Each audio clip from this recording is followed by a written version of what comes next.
그해 봄, 테니스장 근처 벤치에서 혼자 앉아있던 날이 있었습니다. 아내가 떠난 지 벌써 5년이 지났더군요. 매일 새벽 6시면 저는 그 벤치에 앉아 하루를 시작했어요. 같은 시간, 같은 자리에서 말입니다. 새벽 공기가 차갑게 폐를 파고들 때면 저는 깊숙이 숨을 들이마셨죠. 그 차가운 공기가 제 가슴속 빈 공간을 채우는 것만 같았거든요. 벤치 옆으로 지나가는 사람들이 가끔 있었지만 저는 고개도 들지 않았습니다. 인사를 나누거나 대화를 나누는 일은 이미 오래전에 포기한 일이었어요. 아내가 세상을 떠난 후로 저는 사람들과의 관계를 최소한으로 줄였습니다. 마트에서 계산할 때 건네는 감사합니다 정도가 하루 중 가장 긴 대화였죠. 그렇게 살아가는 것이 편했어요.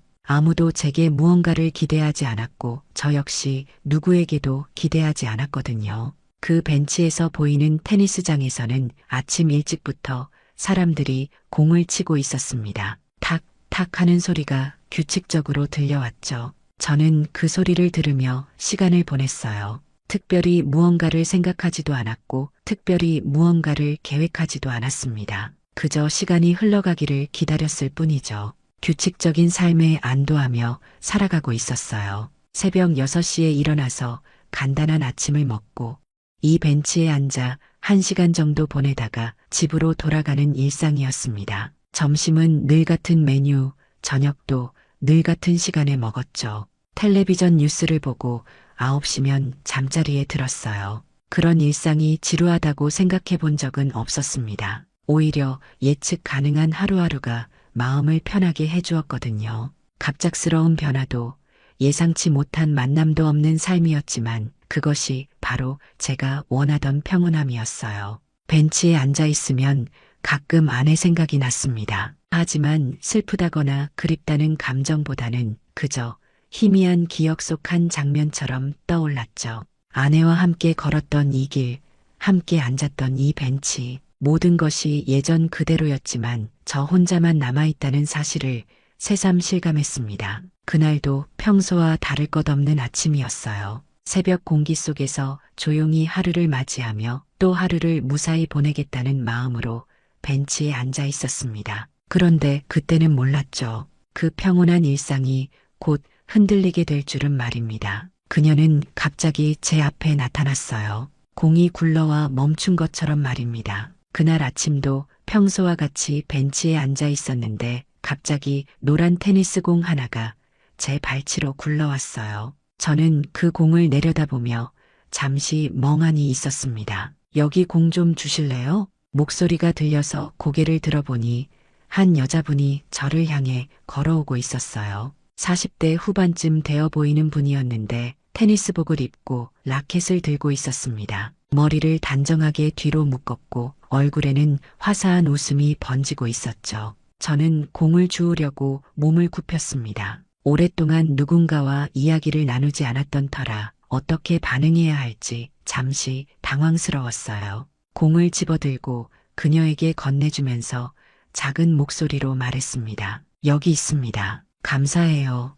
제가 너무 세게 쳐서 여기까지 굴러왔나 봐요. 그녀는 공을 받으며 환하게 웃었어요. 그 웃음에는 어떤 거리낌이나 어색함이 전혀 없었습니다. 마치 오래전부터 알고 지낸 사이처럼 자연스러웠죠. 저는 그런 그녀의 모습이 신기했어요. 요즘 사람들은 대부분 낯선 사람과 눈을 마주치는 것조차 피하는데 이 여자분은 달랐거든요. 여기서 자주 보던 것 같은데 혹시 이 근처에 사세요? 저는 고개를 끄덕였습니다. 말로 대답하기보다는 몸짓으로 표현하는 것이 더 편했거든요. 그녀는 제 반응을 보며 다시 웃었어요. 저도 이 근처 살아요. 아침마다 테니스 치러 나오는데 항상 이 벤치에 앉아 계시더라고요. 그렇게 짧은 대화를 나눈 후 그녀는 테니스 코트로 돌아갔습니다. 저는 그녀가 공을 치는 모습을 멀리서 지켜봤어요. 힘차게 라켓을 휘두르며 공을 주고받는 모습이 생기발랐습니다. 내성적인 저와는 정반대의 성격인 것 같았죠. 며칠이 지났습니다. 저는 여전히 같은 시간에 같은 벤치에 앉아 있었고 그녀도 변함없이 테니스를 치러 나왔어요. 가끔 우리 눈이 마주치면 그녀는 손을 흔들어 인사했습니다. 저는 어색하게 고개만 살짝 숙여 답례했죠. 그러던 어느 날 그녀가 테니스를 마치고 제게 다가왔어요. 손에는 여분의 라켓을 들고 있었습니다. 혹시 테니스 쳐보신 적 있으세요? 저는 고개를 저었어요. 젊었을 때도 운동과는 거리가 먼 사람이었거든요. 그녀는 제 대답을 듣고도 포기하지 않았습니다. 같이 쳐보실래요? 운동도 되고 괜찮던데요. 처음이시면 제가 천천히 가르쳐 드릴게요. 그녀의 제안에 저는 잠시 망설였어요. 오랫동안 누군가와 함께 무언가를 한다는 것 자체가 낯설었거든요. 하지만 그녀의 진심 어린 눈빛을 보니 거절하기가 어려웠습니다. 저는 잘 못할 것 같은데요. 처음엔 다 그런 거예요. 저도 처음엔 공도 제대로 못 맞췄거든요. 결국 저는 그녀의 손에 이끌려 테니스 코트에 들어서게 되었습니다. 오랜만에 느끼는 설렘과 긴장감이 가슴을 두근거리게 했어요. 그때는 몰랐습니다. 이것이 제 조용했던 일상에 일어날 큰 변화의 시작이라는 것을 말이죠. 하나부터 열까지 달랐어요. 그런데 이상하게 그게 더 끌렸습니다. 그녀의 이름은 지은이었어요. 테니스를 함께 치기 시작한 지 한 달쯤 지나서야 서로의 이름을 알게 되었죠. 저는 규칙적인 생활을 하는 사람이었는데 지은 씨는 그와 정반대였습니다. 그렇게 서로의 마음을 확인하고 우리는 같이 살게 됐습니다. 그녀가 집으로 들어오고 나서도 저는 새벽 6시면 어김없이 눈을 떴어요. 하지만 지은 씨는 밤에 더 활발했습니다. 제가 잠자리에 들 시간인 9시쯤에야 그녀의 하루가 본격적으로 시작되는 것 같았어요. 처음에는 이런 차이가 신선했습니다. 제가 경험해보지 못한 다른 삶의 리듬이었거든요. 아침 7시면 저는 어김없이 식탁에 앉아 식사를 했어요. 미리 준비해둔 반찬들을 차려놓고 따뜻한 밥 한 공기와 된장국을 마시는 것이 제 아침의 시작이었죠. 반면 지은 씨는 밤 11시가 되어서야 라면을 끓여 먹곤 했습니다. 이렇게 늦게 드시면 소화에 안 좋지 않을까요? 제가 조심스럽게 물어보면 지은 씨는 웃으며 대답했어요. 괜찮아요. 저는 원래 이렇게 사는 사람이에요. 지은 씨의 냉장고를 처음 봤을 때의 충격을 지금도 잊을 수 없습니다. 유통기한이 지난 식재료들과 충동 구매로 쌓아둔 배달 패키지들로 가득했어요. 저는 속으로만 걱정을 삼켰습니다. 같이 살면 점차 맞춰지겠지 하고 생각했거든요. 그 믿음은 허물처럼 얇았다는 것을 나중에야 깨달았습니다. 사람의 생활 패턴이라는 것이 하루아침에 바뀌는 게 아니더군요. 지은 씨와 함께 보내는 시간이 늘어날수록 우리의 차이점은 더욱 선명해졌어요. 저는 일찍 자고 일찍 일어나는 것이 몸에 배어 있었습니다. 반면 지은 씨는 밤늦게까지 깨어 있는 것을 당연하게 여겼죠. 제가 새벽에 일어나 조용히 차를 마시고 있을 때 지은 씨는 깊은 잠에 빠져 있었어요. 그녀가 활기차게 하루를 시작할 때쯤이면 저는 이미 하루 일과의 절반을 마친 상태였습니다. 식사 시간도 완전히 달랐어요. 저는 정해진 시간에 정해진 양의 식사를 하는 것이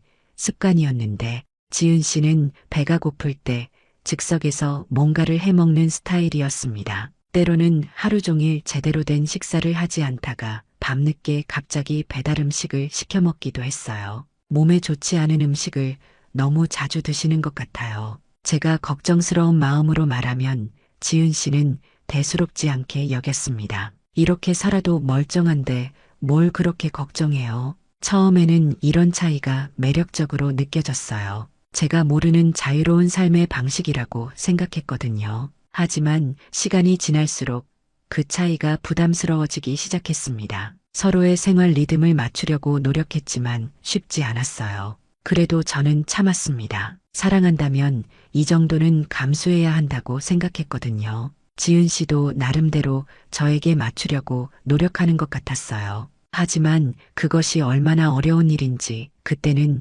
제대로 깨닫지 못했습니다. 우리의 일상은 점점 어긋나기 시작했어요. 함께 있어도 따로 사는 것 같은 기분이 들 때가 많았습니다. 같은 공간에 있으면서도 서로 다른 시간을 살고 있는 것만 같았죠. 제가 자는 시간, 그녀는 웃고 있었어요. 다른 사람들과 말입니다. 밤 10시면 저는 어김없이 잠자리에 들었습니다. 하루 종일 쌓인 피로를 풀고 다음 날을 준비하는 시간이었죠. 하지만 지은 씨에게는 밤 10시가 진짜 하루의 시작이었어요. 저는 침실에서 잠든 척 누워 있으면서 거실에서 들려오는 지은 씨의 웃음소리를 들었습니다. 누군가와 전화를 하고 있는 것 같았어요. 가끔은 테니스 동호회 사람들과 온라인으로 대화를 나누기도 했죠. 오늘 경기 정말 재밌었어요. 다음에 또 해요. 그녀의 밝은 목소리가 조용한 밤 공기를 가르며 들려왔어요. 저는 그 소리를 들으며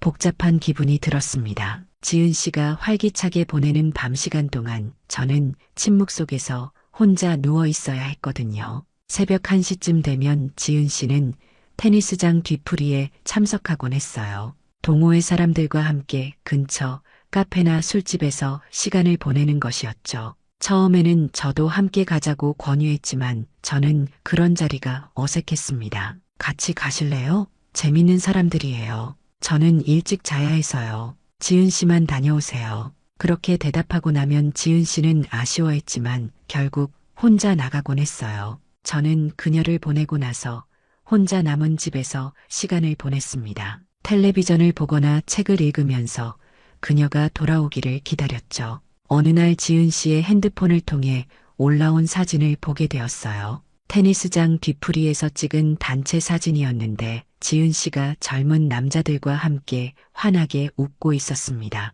그 사진을 보는 순간 제 가슴 한편이 답답해졌어요. 하지만 저는 아무 말도 하지 않았습니다. 지은 씨에게 친구들인데 뭘 그렇게 예민하게 구세요?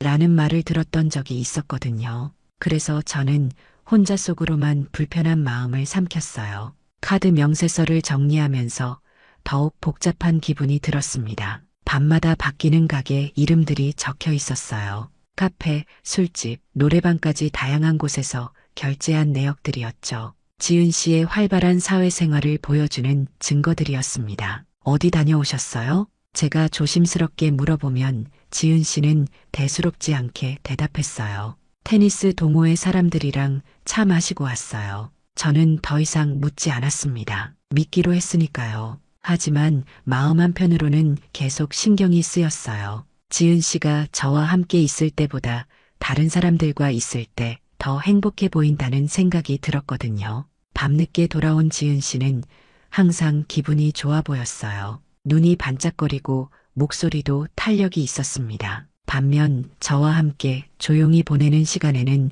조금 지루해하는 것 같았어요. 오늘 재밌는 일 있었어요? 제가 물어보면 지은 씨는 하루 있었던 일들을 신나게 이야기해 주었습니다. 테니스 경기 이야기, 동호회 사람들과의 대화, 새로 알게 된 사람들에 대한 이야기까지 그 모든 이야기 속에서 저는 빠져 있었어요. 점점 저는 지은 씨의 삶에서 멀어지고 있는 기분이 들었습니다. 물리적으로는 같은 공간에 있지만 정신적으로는 서로 다른 세계에 살고 있는 것만 같았어요. 그래도 저는 참았습니다. 사랑이라면 이 정도 외로움은 견딜 수 있다고 생각했거든요. 저는 기다렸고 그녀는 돌아오지 않았습니다. 그날 저녁 지은 씨는 테니스 동호회 정기 모임이 있다며 외출했어요. 평소보다 조금 더 신경 써서 옷을 입고 화장도 더 진하게 했습니다. 언제쯤 돌아오실 건가요? 글쎄요, 일찍 끝나면 일찍 올게요. 애매한 대답을 남기고 지은 씨는 집을 나섰어요. 저는 혼자 남은 집에서 평소보다 정성스럽게 저녁 식탁을 차렸습니다. 지은 씨가 좋아하는 반찬들도 몇 가지 준비해 두었죠. 7시, 8시, 9시가 지나도 지은 씨는 돌아오지 않았어요. 저는 식탁에 앉아 그녀를 기다렸습니다. 차가워진 밥과 반찬들을 바라보며 시간을 보냈죠. 평소 같으면 9시면 잠자리에 들 시간이었지만 그날은 계속 깨어 있었어요. 시계는 10시, 11시를 가리켰습니다. 저는 여전히 같은 자리에 앉아 있었어요. 핸드폰을 몇 번 확인했지만 지은 씨로부터 연락은 없었습니다. 혹시나 해서 전화를 걸어볼까 생각도 했지만 그러면 너무 간섭하는 것 같아서 참았어요. 밤 11시가 넘어서야 현관문이 열리는 소리가 들렸습니다. 지은 씨가 돌아온 것이었어요. 그녀는 집에 들어서며 환한 미소를 지었습니다. 술 냄새가 살짝 났지만 취한 것 같지는 않았어요. 아, 아직 안 주무셨어요? 기다리셨나? 저녁 준비해뒀는데 함께 드시려고요. 지은 씨는 식탁을 둘러보더니 미안한 표정을 지었어요. 운동하다가 좀 늦었지 뭐. 미안해요. 먼저 드셨어야 하는데. 그녀는 웃으며 말했지만 저는 미소 대신 공허한 눈으로만 대답할 수 있었어요. 함께 준비한 음식들은 이미 식어서 맛이 없어 보였습니다. 제 마음도 그 음식들처럼 차갑게 식어가고 있었죠. 배 안 고파요. 거기서 좀 먹고 왔거든요. 지은 씨의 말을 듣고 저는 조용히 음식들을 치웠습니다. 한 입도 먹지 않은 음식들을 버리면서 허탈한 마음이 들었어요. 기다린 시간과 정성이 모두 헛된 일이 되어버린 기분이었습니다. 그런 일이 한두 번이 아니었어요. 지은 씨는 약속 시간을 지키지 않는 일이 잦았습니다. 조금만 늦을게요라고 말하고는 몇 시간씩 늦는 경우도 있었죠. 저는 매번 기다렸지만 그녀는 늘 다른 일로 바빴어요. 어느 날은 함께 저녁을 먹자고 약속했는데 지은 씨는 갑자기 생긴 테니스 경기에 참석한다며 약속을 취소했습니다. 저는 이미 준비를 다 마친 상태였지만 아무 말도 하지 않았어요. 다음에 꼭 보상해 드릴게요. 지은 씨는 미안해하며 말했지만 그 다음이 언제인지는 말하지 않았어요. 저는 혼자 준비한 저녁을 먹으며 쓸쓸한 마음을 달랬습니다. 점점 저는 지은 씨를 기다리는 시간이 늘어났어요. 하지만 그녀가 저를 위해 시간을 내는 일은 점점 줄어들었습니다. 제가 중요하게 생각하는 일들이 지은 씨에게는 우선순위에서 밀려나는 것 같았어요. 그럼에도 저는 화를 내지 않았습니다. 지은 씨가 활발한 사회생활을 하는 것이 나쁜 일은 아니라고 생각했거든요. 다만 가끔은 저도 그녀의 우선순위 안에 들어가고 싶다는 마음이 들었을 뿐이에요. 멈춘 시계처럼 저는 계속 같은 자리에서 기다렸습니다. 하지만 시간은 저를 기다려주지 않았어요. 휴대폰 화면에 뜬 메시지, 그건 그냥 농담이 아니었어요. 그날 밤 지은 씨는 샤워를 하러 욕실에 들어갔습니다. 핸드폰을 거실 테이블 위에 두고 간 채로요. 저는 평소처럼 텔레비전을 보고 있었는데 갑자기 그녀의 핸드폰에서 메시지 알림음이 계속 울렸어요. 처음에는 신경 쓰지 않으려고 했습니다. 남의 휴대폰을 보는 것은 예의가 아니라고 생각했거든요. 하지만 알림음이 계속 울리니까 무의식적으로 화면 쪽으로 시선이 갔어요. 화면에 떠 있는 메시지가 눈에 들어왔습니다. 오늘도 너랑 있으니까 밤이 짧다라는 문장이었어요. 보낸 사람은 지은 씨가 늘 친한 테니스 친구라고 말하던 그 남자였습니다. 이름은 준호였죠. 제 심장이 갑자기 빨리 뛰기 시작했어요. 그 메시지만으로도 충분히 의미를 알 수 있었거든요. 하지만 더 충격적인 것은 그 다음에 온 메시지였습니다. 그 사람 아직도 자고 있어. 그 사람이 저를 가리키는 말이라는 것을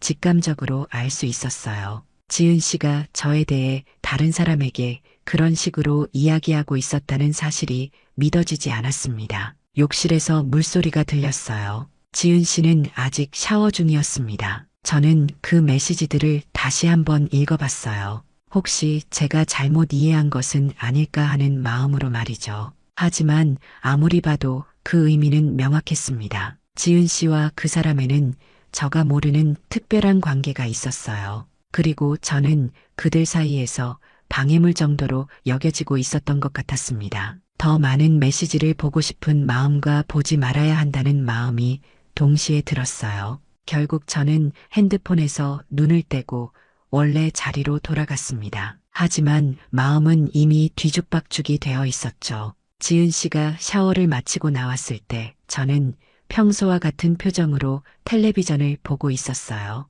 그녀는 핸드폰을 확인하고는 빠르게 답장을 보냈습니다. 그 모습을 보니 가슴이 더욱 답답해졌어요. 누구예요? 제가 조심스럽게 물어보자 지은 씨는 대수롭지 않게 대답했어요. 테니스 동호회 친구요. 내일 경기 일정 문의하는 거예요. 거짓말이라는 것을 알 수 있었지만 저는 더 이상 묻지 않았습니다. 그 순간 지은 씨와 저 사이의 신뢰가 무너지는 소리를 들은 것 같았어요. 밤늦게 잠자리에 누워서도 그 메시지들이 계속 머릿속을 맴돌았습니다. 오늘도 너랑 있으니까 밤이 짧다는 말이 무엇을 의미하는지, 그 사람 아직도 자고 있어라는 말에 담긴 조롱의 의미가 무엇인지 너무나 명확했어요. 저는 그동안 지은 씨를 믿고 있었는데 그 믿음이 일방적인 것이었다는 사실을 깨달았습니다. 지은 씨에게 저는 함께 미래를 꿈꾸는 동반자가 아니라 그저 불편한 동거인 정도였던 것 같았어요.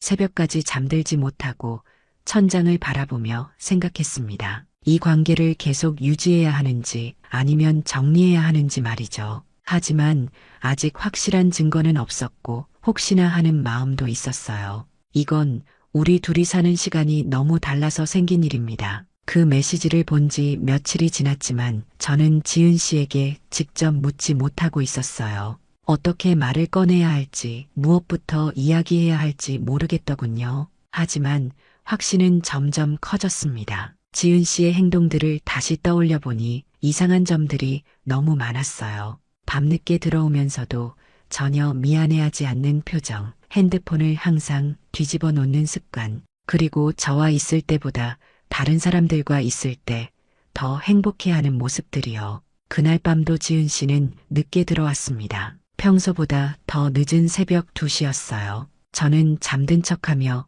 그녀를 기다리고 있었습니다. 지은 씨는 조용히 침실로 들어와 잠자리에 누웠지만 한참 동안 핸드폰을 만지작거리고 있었어요. 이튿날 아침 저는 결심했습니다. 더 이상 이런 상황을 지켜볼 수 없었거든요. 지은 씨가 아침 늦게 일어나 커피를 마시고 있을 때 저는 그녀 앞에 앉았어요. 지은 씨, 이야기 좀 할까요? 지은 씨는 커피 잔을 든 채로 저를 바라봤습니다. 제 진지한 표정을 보고는 무언가 눈치를 챈 것 같았어요. 무슨 이야기요? 우리 관계에 대해서요. 잠시 침묵이 흘렀습니다. 지은 씨는 커피 잔을 내려놓고 저를 똑바로 바라봤어요. 그 눈빛에는 이미 무엇인가를 포기한 듯한 표정이 담겨 있었습니다. 알고 계시는군요. 지은 씨의 담담한 대답에 저는 오히려 당황했어요. 변명이나 해명을 할 줄 알았는데 그녀는 너무 쉽게 인정해 버렸거든요.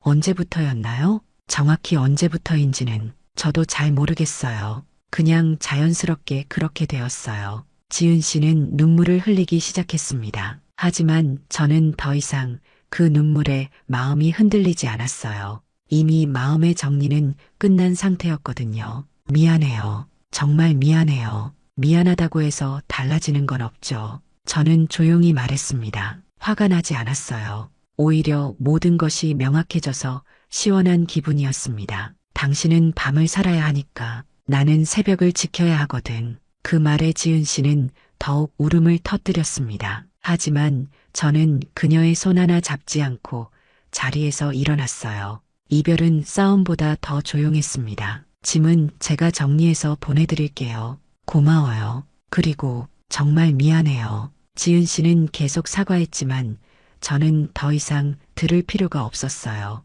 이미 우리 사이는 끝난 것이었거든요. 다만 공식적으로 확인하는 절차가 남아있을 뿐이었습니다. 그날 오후 지은 씨는 짐을 챙겨 집을 떠났어요. 별다른 인사도 없이 조용히 나갔습니다. 저는 창가에서 그녀가 짐을 들고 나가는 모습을 지켜봤어요. 집안은 갑자기 조용해졌습니다. 지은 씨가 사용하던 물건들이 사라지니 공간이 넓어 보였어요. 하지만 그 넓어진 공간이 채워주지 못하는 빈자리가 마음속에 있었습니다. 저는 지은 씨를 원망하지 않았어요. 사랑에는 타이밍이라는 것이 있고 우리에게는 그 타이밍이 맞지 않았을 뿐이라고 생각했습니다. 같은 시간을 살지 못하는 두 사람이 함께하기에는 현실이 너무 가혹했어요. 요즘도 새벽마다 눈이 떠집니다. 단 한 번도 그녀를 원망한 적은 없어요. 지은 씨와 헤어진 지 벌써 6개월이 지났습니다. 저는 다시 예전의 일상으로 돌아갔어요.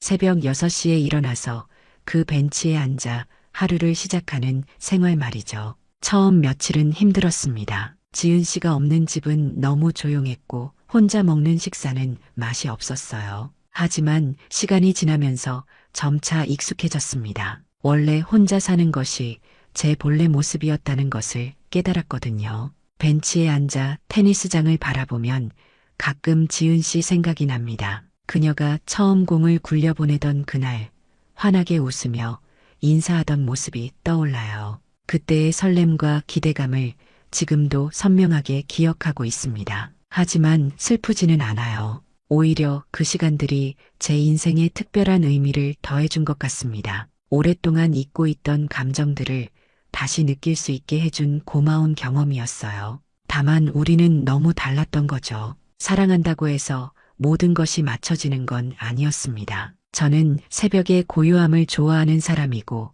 지은 씨는 밤의 활기를 즐기는 사람이었어요. 둘 다 틀린 것은 아니지만 함께 살아가기에는 너무 다른 리듬이었습니다. 요즘 저는 새로운 취미를 찾고 있어요. 테니스는 더 이상 치지 않지만 대신 아침 산책을 시작했습니다. 혼자 걷는 시간이 좋더군요. 아무도 제게 맞추라고 요구하지 않고 저도 누구에게 맞출 필요가 없어요. 가끔 동네에서 지은 씨를 마주칠 때가 있습니다. 서로 어색한 인사를 나누고 지나가죠. 그녀는 여전히 밝고 활기차 보여요. 아마 그와 잘 지내고 있을 것 같습니다. 그들은 같은 시간대를 살아가는 사람들이니까요. 저는 그들을 축복해주고 싶어요. 진심으로 말입니다. 사랑은 서로 맞는 사람끼리 해야 한다는 것을 이제 알았거든요. 억지로 맞추려고 노력해도 근본적인 차이는 극복하기 어려워요. 새벽 공기를 들이마시며 하루를 시작하는 이 시간이 좋습니다. 조용하고 평화로워요.